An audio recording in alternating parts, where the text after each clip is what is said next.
दोस्तों नो लौंग और नो कपूर से आप नवरात्रों में यह उपाय करें। दोस्तों आपकी जिंदगी में से जो भी शत्रु होंगे, जो भी शत्रु बाधा मचा रहे होंगे, जो शत्रु आपको परेशान कर रहे होंगे, वो सारे के सारे शत्रु दोस्तों आपके खत्म हो जाएंगे, निस्तनाबूद हो जाएंगे। दोस्तों नवरात्रि शुरू हो चुकी है और नवरात्रि में 9 दिन तक आपको ये उपाय करना है। ये उपाय बड़ा ही जबरदस्त है। इस उपाय को यदि आपने एक बार कर लिया तो दोस्तों यकीन मानिए आपके जीवन से कोई भी शत्रु ऐसा नहीं रहेगा जो आपको बाधा पहुंचा रहा हो या आपको परेशान कर रहा हो। तो ऐसा एक भी शत्रु आपके जीवन में नहीं रहेगा। तो दोस्तों किस तरह से उपाय को करना है, कैसे इस उपाय को करना है, तो पूरा इस वीडियो में जानेंगे, इसलिए वीडियो को लास्ट तक अंत तक जरूर देखिएगा दोस्तों। साथ ही में दोस्तों कमेंट बॉक्स में हर हर महादेव जरूर लिख दीजिएगा। दोस्तों देखिए सबसे पहले तो मैं आपको बताना चाहूंगा वीडियो को लाइक करें और दोस्तों ज्यादा से ज्यादा इसको शेयर करें। देखिए दोस्तों सबसे पहले मैं आपको बताना चाहूंगा कि यदि आप शत्रुओं से बहुत परेशान हो चुके हैं, आपको लगता है कि यार मेरे जीवन में तो चारों तरफ से शत्रु ने घेर लिया है और शत्रु मुझे बहुत ज्यादा परेशान कर रहे हैं, शत्रु ने मुझे चारों तरफ से घेर रखा है और शत्रु मेरी जिंदगी में बहुत ज्यादा मुझे दिक्कतें दे रहे हैं, परेशानी दे रहे हैं, तो किस तरह से आपको उपाय को करना है। दोस्तों यदि आपको लगता है कि आपके शत्रु ने आपको चारों तरफ से घेर लिया है, जबरदस्ती सामने से पैसे मांगता है शत्रु, या फिर जबरदस्ती आपको गाली गलौज करता है, दूसरों के सामने नीचा दिखाता है, आपकी महिलाओं पर बुरी नजर डालता है, आपका बिजनेस चल रहा है तो आपका बिजनेस बंद कर देना चाहता है, आप नौकरी पर जाते हैं तो नौकरी पर भी आपके शत्रु आपके पीछे पड़ जाते हैं, नौकरी ढंग से नहीं करने देते, वो आपको बॉस के सामने नीचा दिखाने की कोशिश करते हैं, जिसके कारण बॉस चिड़चिड़ा हो जाता है और आपको नौकरी से निकालने की धमकी भी दे सकता है या फिर आपसे बुरा व्यवहार कर सकता है। तो दोस्तों यदि आपको लगता है कि हाँ भाई जो शत्रु है वो पूरी तरह से बर्बाद आपको कर देना चाहता है और आपके जीवन में इतनी ज्यादा आग लगा देना चाहता है जिसके कारण आप दोस्तों शत्रु को लोभ भी रहता है। कितनी बार तो क्या होता है शत्रु ऐसे पैदा होते हैं जैसे सावन में घास बढ़ रही हो, मतलब कि आपको पता नहीं लगेगा आपका शत्रु कब पैदा हो गया, है ना। ये ऐसा होता है जैसे मान लीजिए आपकी अच्छी खासी प्रॉपर्टी है, आप जिस मकान में रह रहे हैं उसके पास कोई पड़ोसी रहता है। अब वो जो पड़ोसी है वो मकान की दीवार तोड़ करके, भाई एक ही तो दीवार है दोनों के मकान में, तो दीवार तोड़ करके वह आपकी प्रॉपर्टी पर कब्जा कर लेना चाहता है। वो सोचता है कि यार इसको तो मार दें और किसी भी तरीके से ये व्यक्ति जो है मर जाए, या तो मूठ डला दें या फिर कुछ ऐसा इस पर कर दें जिसके कारण कि ये व्यक्ति मर जाए और इसकी प्रॉपर्टी मेरी हो जाए, है ना। तो इस तरह के लोभ भी शत्रुओं में आजकल आ गया है। पड़ोसी भी दोस्तों आजकल सबसे ज्यादा जो शत्रु निकल रहे हैं वो पड़ोसी ही निकल रहे हैं। पड़ोसी आपको बहुत ज्यादा परेशान करने की सोचते हैं, पड़ोसी आपको पूरी तरह से बर्बाद करने की सोचते हैं और पड़ोसियों के कारण क्या हो रहा है दोस्तों, आपकी जिंदगी जो है वो झंडे बनी हुई है। यानी कि ये मान लीजिए कि पड़ोसी आपको पूरी तरह से बर्बाद करना चाहता है। वो ईर्ष्या रखता है कि यार यह व्यक्ति मेरे से आगे कैसे बढ़ गया, यह व्यक्ति मुझसे किस तरह से आगे और बहुत ज्यादा आगे बढ़ रहा है, मैं इसको पीछे क्यों नहीं छोड़ पा रहा हूं। मतलब कि उसको यूं लगता है कि यह व्यक्ति क्यों तरक्की कर रहा है। दोस्तों यदि आप तरक्की नहीं करेंगे तो आप पैसा कैसे कमाएंगे। अब ये शत्रुओं के कारण कोई आप तरक्की करना थोड़ी छोड़ देंगे। तो यदि आपको भी लगता है कि ऐसा आपके घर आपके साथ हो रहा है, बुरी बुरी घटनाएं आपके साथ हो रही हैं, अब दोस्तों जो दोस्त रिश्तेदार होते हैं ना, वो दोस्त रिश्तेदार भी क्या होते हैं, जैसे मान लीजिए आपको कुछ किया करा है उन्होंने करवा दिया, दोस्त रिश्तेदार आपके शत्रु कब बन जाते हैं आपको पता नहीं लगता। क्योंकि दोस्त रिश्तेदार भी ऐसे होते हैं रिश्ते नाते कि आपकी तरक्की वो नहीं देख पाते, वो आपकी तरक्की देख करके चल जाते हैं। उनको लगता है कि यार इसके पास तो खूब पैसा आ रहा है। तो ये जो है शत्रुता की निशानी है। और दोस्तों शत्रुओं को नष्ट करना हमारा कर्तव्य है, क्योंकि हम हमारे शत्रु को यदि नष्ट नहीं करेंगे, हमारे शत्रु को सबक नहीं सिखाएंगे, तो फिर कैसे हम आगे बढ़ पाएंगे। तो अब आपको इसको उपाय को करना कब है। देखिए नवरात्रि शुरू हो चुके हैं, आपको पहले नवरात्रि से ही इस उपाय को कर लेना है, इसलिए बड़ा ध्यानपूर्वक सुनिएगा दोस्तों। इसमें आपको 9 लौंग लेनी पड़ेगी। अब मैं सामग्री बताने जा रहा हूं। सुबह के समय उपाय करना है, समय भी समझ लीजिए। सुबह के समय नहा धो करके बढ़िया कपड़े पहने और बढ़िया कपड़े पहन करके सुबह सुबह नहा धो करके इस उपाय को करें, ठीक है। तो आपको क्या करना है, आपको लेनी है दोस्तों 9 लौंग। सबसे पहले तो 9 लौंग लेनी है। लौंग जो है कटी फटी टूटी फूटी नहीं होनी चाहिए।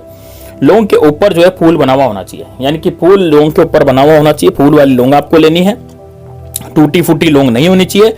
और दोस्तों आपको लेना है 9 कपूर, ठीक है। 9 कपूर गिन करके लें। 9 कपूर की टिकिया जो कपूर बाजार में जो टिकिया वाला कपूर मिलता है वही वाला कपूर आपको लेना है, ठीक है ना। तो 9 टिकिया आप गिन लें और 9 कपूर की टिकिया आपको रखना है। अब कैसे रखेंगे, ध्यान से सुनिएगा दोस्तों, बड़े ध्यान से सुनिएगा इस चीज को। तो आपको ये उपाय रोज करना है, मतलब डेली 9 दिन तक करना है। 9 दिन तक कैसे करेंगे, बहुत ही आसान सा उपाय है, ज्यादा कुछ नहीं है। बस आपको एक देसी घी का दिया चाहिएगा। देसी घी का दिया कौन सा लगाएंगे, जो खड़ी बत्ती का दिया होता है, मतलब कि ऐसा नहीं वो लंबी बत्ती वाला नहीं, वो जो खड़ी बत्ती नहीं आती है ना, फूल बत्ती जैसे हम बोलते हैं, वो वाला दिया आपको वहां पर लगाना है। ठीक है ना। तो आप सबसे पहले क्या करें, नहा धो ले, स्नान कर लें। स्नान करने के बाद आपको सबसे पहले माता रानी का कोई फोटो आपके पास हो, है ना, क्योंकि देखिए ये जो दिन होते हैं नव दुर्गा के होते हैं, तो नव दुर्गा के जो दिन होते हैं उसमें माता रानी का कोई भी पिक्चर, कोई भी फोटो, कोई भी तस्वीर, मूर्ति जो भी आपके घर में उपलब्ध हो, किसी आलिया में, अलमारी में, जहां भी वो रखी हो वहां पर रखें। उस तस्वीर को पोंछें अच्छे से और उनका तिलक करें सबसे पहले, और ना उनकी पूजा अर्चना करें। पुष्प अर्पित कर सकते हैं तो पुष्प दोस्तों आपको लाल कलर का पुष्प अर्पित करना है, जैसे कि गुलाब का पुष्प हो जाता है, गुड़हल का पुष्प हो जाता है, इस तरह का पुष्प आपको अर्पित करना है। तो भाई आप पुष्प अर्पित करें, माता रानी को लाल कलर का पुष्प अर्पित करें। लाल कलर का पुष्प अर्पित करने के बाद आप एक देसी घी का दिया बना लें, चाहे पीतल का हो चाहे मिट्टी का हो, कोई फर्क नहीं पड़ता, लेकिन फूल बाती होनी चाहिए, यानी कि जो खड़ी बत्ती होती है वो वाली फूल बाती वाला दिया आपको जलाना है। ठीक है। तो अब दीपक प्रज्वलित कर दें। अब दोस्तों आपको गिननी है 9 लौंग, ठीक है ना, 9 लौंग गिननी है और 9 कपूर आपको गिनने हैं। तो अब इसको एक डिब्बी में रखते हैं, जैसे एक डिब्बी में भर के रखें 9 लौंग और 1 कपूर, और 9 कपूर को आप एक डिब्बी में, किसी प्लास्टिक की डिब्बी में, ऐसे में जहां पर कपूर उड़े नहीं, है ना, ऐसी डिब्बी में आप इसको भर के रख दें। अब क्या करेंगे दोस्तों, अब सबसे पहले आप एक कटोरी लेंगे या एक छोटी सी प्याली लेंगे या कोई तस्तरी लेंगे और 1 लौंग निकालेंगे और 1 कपूर निकालेंगे। ठीक है, वो जो डब्बी है ना उसमें से 1 लौंग निकालें, 1 कपूर निकालें और लौंग और कपूर को निकाल करके माता रानी के सामने रख दें।